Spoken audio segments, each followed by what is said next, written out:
साथियों, नमस्कार, आदाब, सलाम। आज हम बात करेंगे विकारी और अविकारी शब्दों पर। जैसा कि हमने पिछली कक्षा में देखा कि रूप परिवर्तन या प्रयोग की दृष्टि से शब्द दो प्रकार के हैं।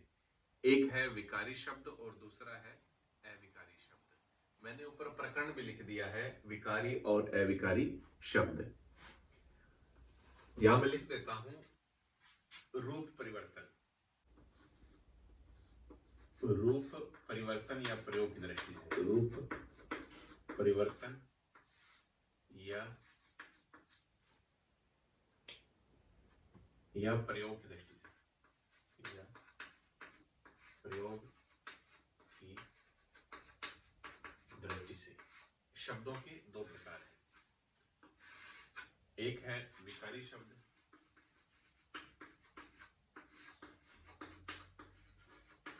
और दूसरा है अविकारी शब्द।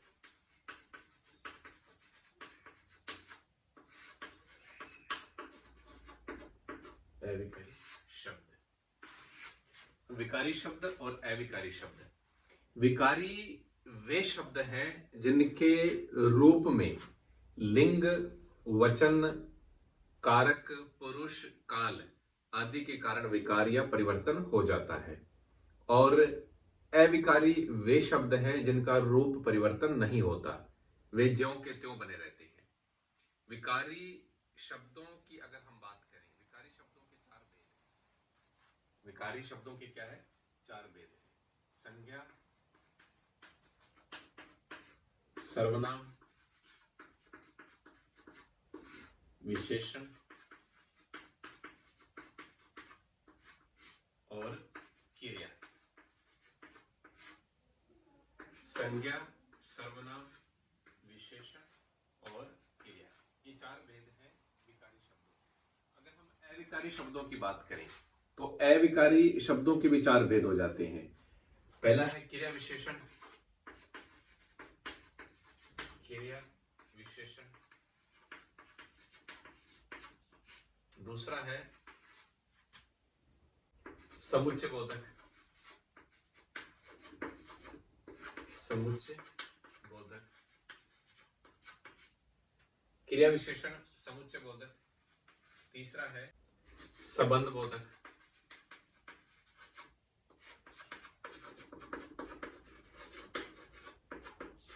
और चौथा है विस्मयादि बोधक। विस्मयादि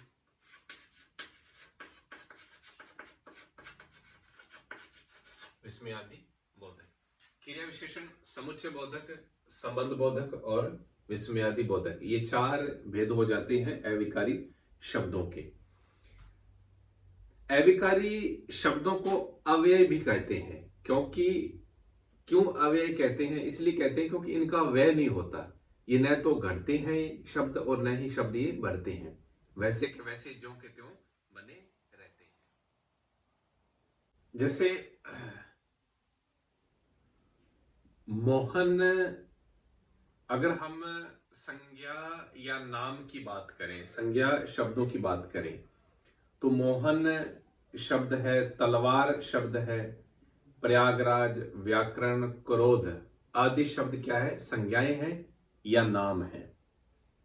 और अगर मैं इनकी जगह पर मैं, हम, मैं कहूं, मैं, हम, तू, तुम, वह, यह, कौन आदि क्या है? सर्वनाम है, यानी कि सब नामों की जगह प्रयुक्त होने वाले शब्द है।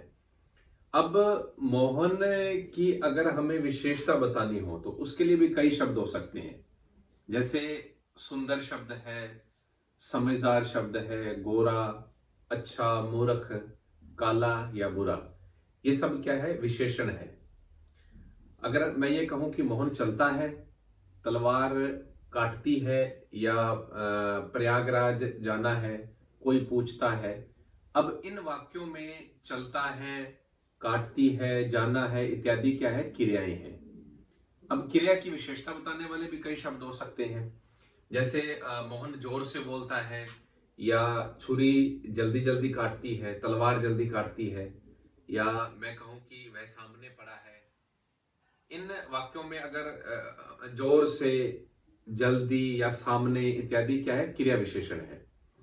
संज्ञा या सर्वनाम का संबंध वाक्य में आए हुए दूसरे शब्दों के साथ बताने के लिए कुछ शब्द आवश्यक होते हैं। अगर मान लीजिए मैं एक वाक्य लिखूं कि किताब मेज पड़ी है, मैं यहां वाक्य लिखता हूं,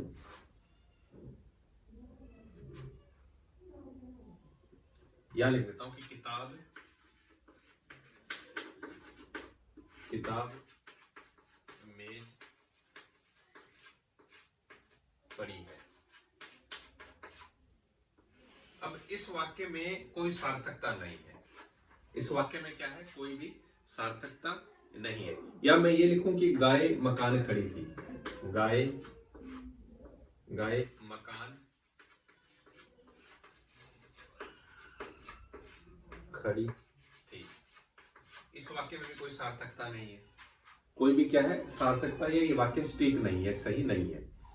किताब, अगर मैं ये कहूं कि किताब मेज के ऊपर या मेज के नीचे या सामने या मेज के पीछे पड़ी है, और दूसरे वाक्य में यह सार्थकता होगी कि गाय मकान के सामने खड़ी थी या फिर वह पीछे खड़ी थी।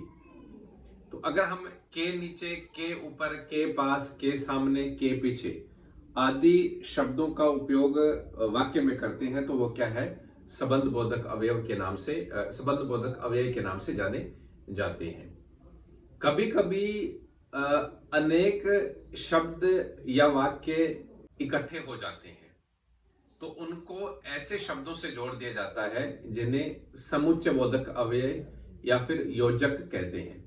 जैसे राम और श्याम आए, इसमें और शब्द है, या फिर ये कहूं कि तथा हो, लेकिन, परंतु, किंतु इत्यादि जो शब्द होते हैं वह क्या है, समुच्चय बोधक अव्यय के नाम से जाने जाते हैं। अगर किसी वाक्य में विस्मय, हर्ष, शोक आदि भावों के उद्रेक से आदमी कुछ बोलता है तो उसे विस्मय आदि बोधक शब्द कहते हैं। अब विकारी शब्दों में हम बात करेंगे संज्ञा नामक बिंदु पर। इस बिंदु पर क्या है, हम बात शुरू कर रहे हैं। मैं पूरी तरह से आप लोगों को बताऊंगा कि संज्ञा शब्द क्या है, उसका अर्थ क्या है, संज्ञा शब्दों के प्रकार कैसे बने, और इन सब पर क्या है हमारी विस्तार पूर्वक बातचीत जारी रहेगी।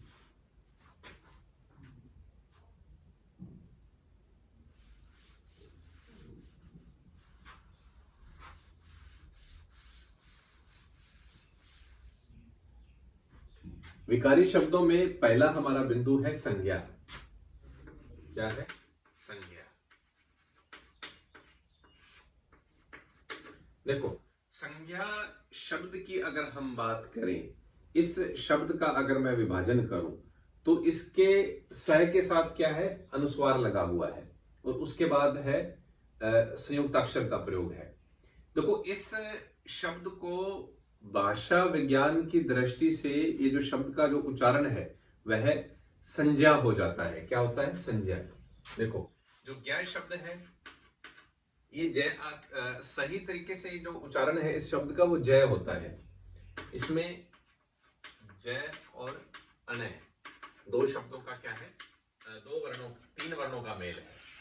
कितने वर्णों का मेल है, तीन। जय, अनय और अ वर्ण, ये तीन है, इसको बोलते हैं जय।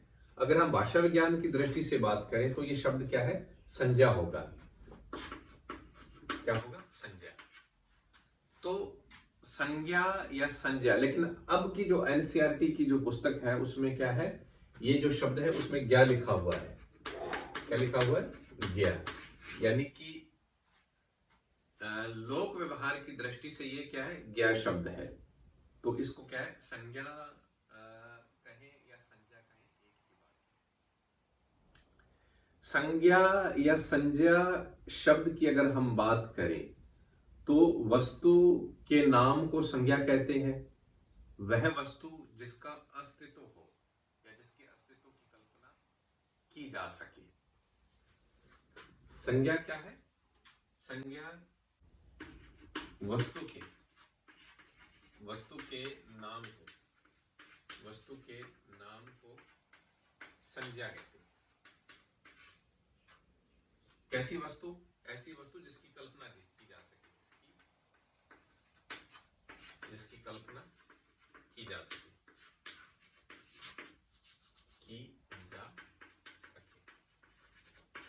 यानी कि ऐसी वस्तु जिसकी कल्पना की जा सके, जिसकी अस्तित्व की कल्पना की जा सके, उसको क्या है? संज्ञा।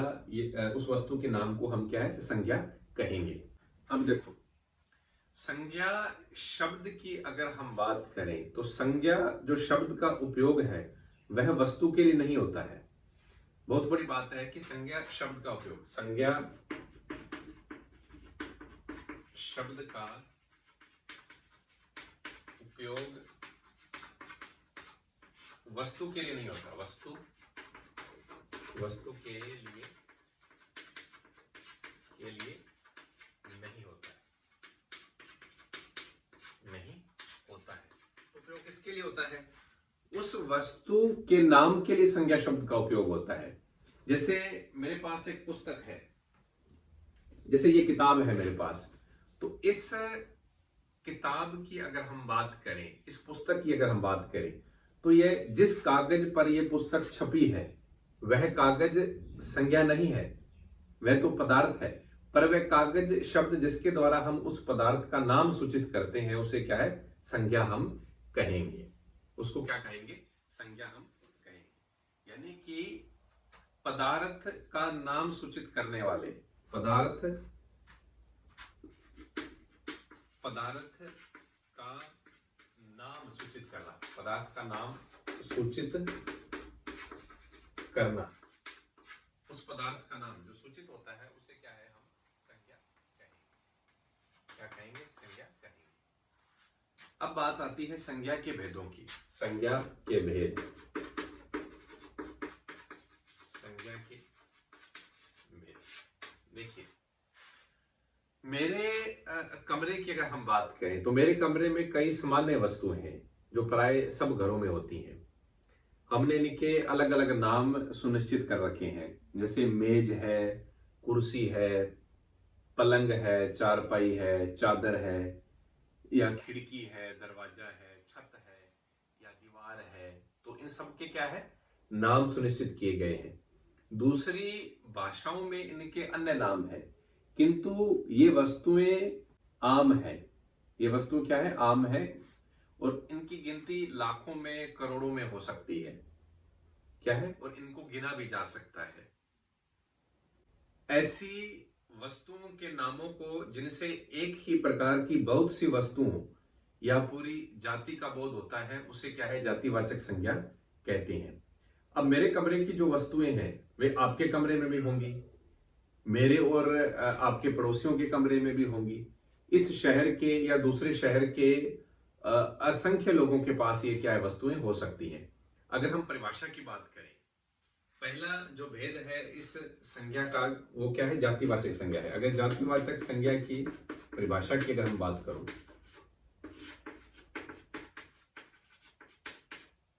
पहले भेद की मैं बात कर रहा हूं, जातिवाचक संज्ञा। मैंने जातिवाचक संज्ञा ही क्यों ली, व्यक्तिवाचक क्यों नहीं ली? उसका भी एक कारण है, आगे जाके मैं क्या है बताऊंगा।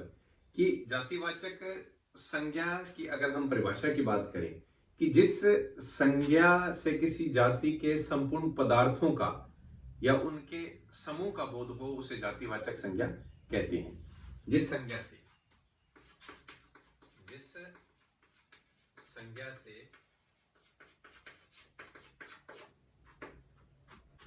किसी जाति के संपूर्ण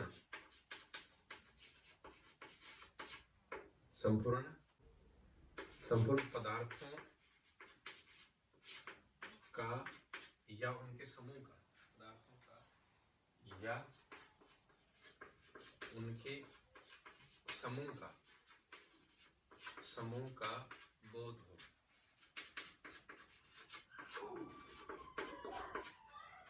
समूह का बोध, उसे जातिवाचक संज्ञा कहते हैं। उसे क्या है? जातिवाचक संज्ञा कहते हैं। जातिवाचक संज्ञा हम कहेंगे, यानी जिस संज्ञा से किसी जाति के संपूर्ण पदार्थों का या उनके समूह का बोध हो, उसे क्या है, जातिवाचक संज्ञा कहते हैं। अगर जातिवाचक संज्ञा के उदाहरणों की बात करें, जैसे गाय है, आदमी है, पुस्तक है, नदी है इत्यादि, ये जातिवाचक संज्ञा के उदाहरण है, क्योंकि यह अपनी पूरी जाति का बोध कराती है। ये दृश्य में और बहुवचन में हो सकती है। ये क्या है, दृश्य में हो सकती है, ये दृश्य रूप में यानी हमें दिखाई देती है, और क्या है, एक बहुवचन में होंगी, या फिर ऐसा एक वचन जिनका बहुवचन बनाया जा सके, जिनका क्या है, बहुवचन बनाया जा सके। जैसे नदी शब्द है, अगर मैं ये कहूं, अगर ये एक वचन है और इनका क्या है, बहुवचन क्या बनेगा, नदियां बनेगा। मैंने बहुत सारी नदियां क्या है जीवन में देखी है ना। या मैं कहूं कि पुस्तक शब्द है, पुस्तक शब्द क्या है, एक वचन है, और आगे इनका बहुवचन क्या बनेगा, पुस्तकें बनेगा। तो ऐसे इनकी पहचान यही है जातिवाचक संज्ञा की, पहले तो ये दृश्य रूप में होती है, और दूसरी बात ये है कि ये बहुवचन में होगी। अगर बहुवचन में नहीं है और ऐसी संज्ञा जिनका एक वचन से बहुवचन बनाया जा सके, वह क्या है, जातिवाचक संज्ञा के अंतर्गत वो शब्द आएंगे।